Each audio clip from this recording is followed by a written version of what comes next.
Hello friends, તો આપણે અડદિયા બનાવવા માટે અડદનો લોટ લેવાનો છે. પછી તેમાં તમે અડદિયાના લોટ પ્રમાણે ઘી નાખી શકો છો. તો આપણે તેમાં ઘી નાખીએ.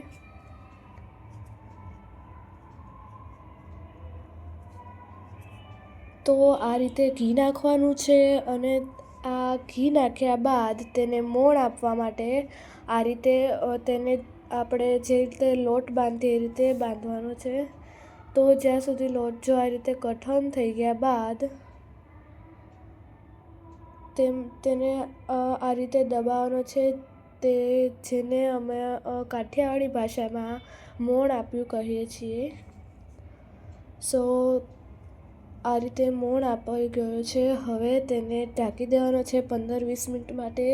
ત્યાં સુધી આપણે એક મોટા લોયાની અંદર ઘી લઈશું. તમે અડદિયા પ્રમાણે ઘી લઈ શકો છો અને ઘીને ધીમી ફ્લેમ ઉપર ગરમ થવા દેવાનું છે. ફ્રેન્ડ્સ, આપણે ઘી ગરમ થઈ ગયું છે. તો હવે આપણે ગોળ લેવાનું છે, જેને આપણે ઘીની અંદર નાખીને શેકવાનું છે. આ રીતે તળી લઈશું. તો એ જે ગોળ છે એ તળવાનું છે આપણે.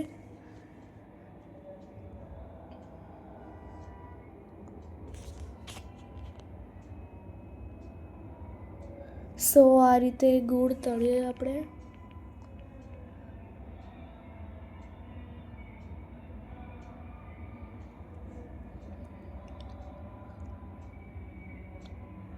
તો આપણો ગોળ છે એ તમે તમારા અડદિયાના લોટ તમે જેટલો મસાલો બનાવો છો એટલું તળવાનું છે. પછી આપણે માવાને ખમણીને ઘીની અંદર નાખવાનો છે અને માવાને ઓગાળવાનો છે.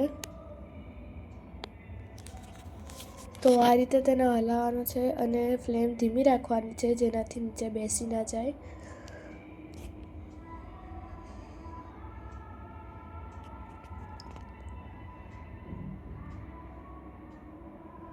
તો આ રીતે આપણે લોટ ધીમે ધીમે ઓગળે છે. હવે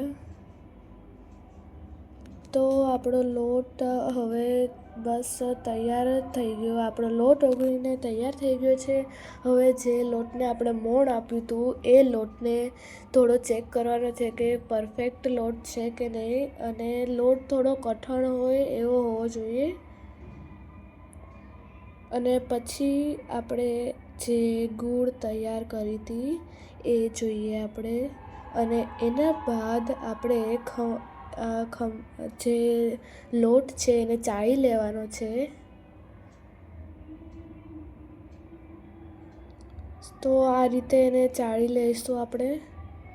અને પછી આપણે ઘી નાખવાનું છે એક મોટા લોયામાં.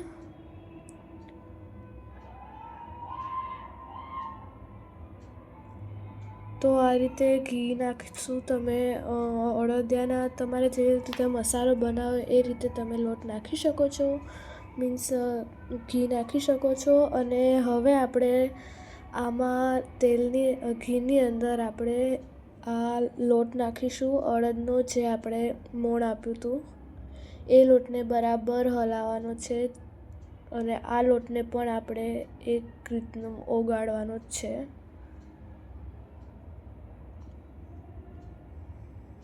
તો હવે આપણે જ્યાં સુધી ઓગળી જાય ત્યાં સુધી આપણે આ રીતે ગોળને ખમણી નાખવાનો છે. ડ્રાયફ્રૂટ્સને કટ કરી લેવાના છે. તો આપણો ગોળ આ રીતનો હશે. અને તમે અડદિયાનો મસાલો લઈ શકો છો. અમે તો ગોપાલનો લઈએ છીએ. તમે કોઈ પણ વેરાયટીનો મસાલો લઈ શકો છો. તો આપણો મસાલો ઓગળી ગયો છે. આમ જોતાં તો બહુ સરસ લાગી રહ્યો છે. અને આ રીતે તેને હલાવતા રહેવાનું છે.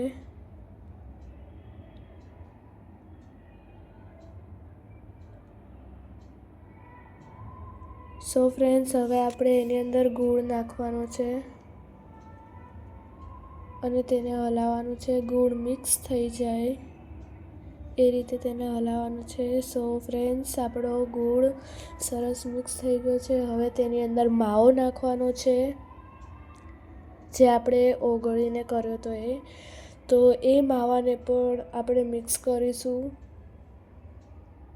બરાબર મિક્સ થઈ જાય એ રીતે તેને આપણે હલાવવાનો છે.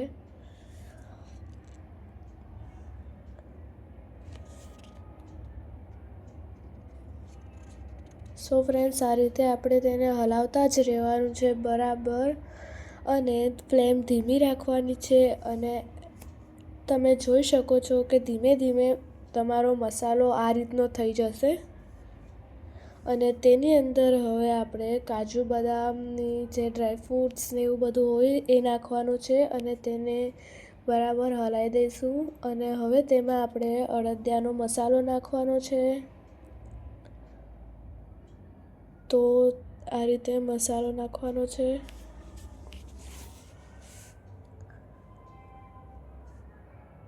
તેને આ રીતે હલાવવાનો છે.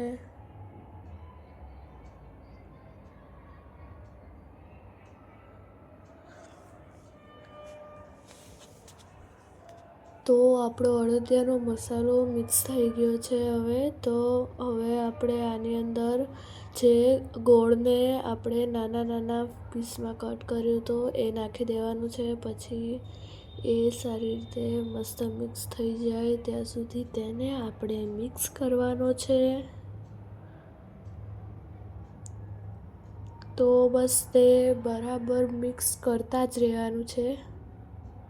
અને આપણો ગોળ પણ મસ્ત રીતે મિક્સ થઈ ગયો છે. તમે ખાંડ પણ નાખી શકો છો ગોળના બદલે, પણ અમારા ઘરમાં બધા ગોળનો અડદિયો બહુ વધારે ભાવે છે, એટલે અમે ગોળ નાખ્યો છે. તમે ખાંડ પણ નાખી શકો છો, પણ એમાં થોડી વાર લાગે, બસ એટલો જ ફરક છે.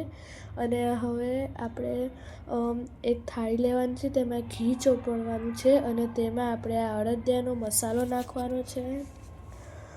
તમે અહીં ઢેપલી પણ બનાવી શકો છો, પણ અમે ઢેપલી જ બનાવી છે. અને આ રીતે મસાલા આવી રીતે કરી દેવાનો છે. તો આપણે અડદિયાની ઢેપલી બંને તૈયાર છે. સો ફ્રેન્ડ્સ, કોમેન્ટ બોક્સમાં કહેજો કે કેવી લાગી. And thank you.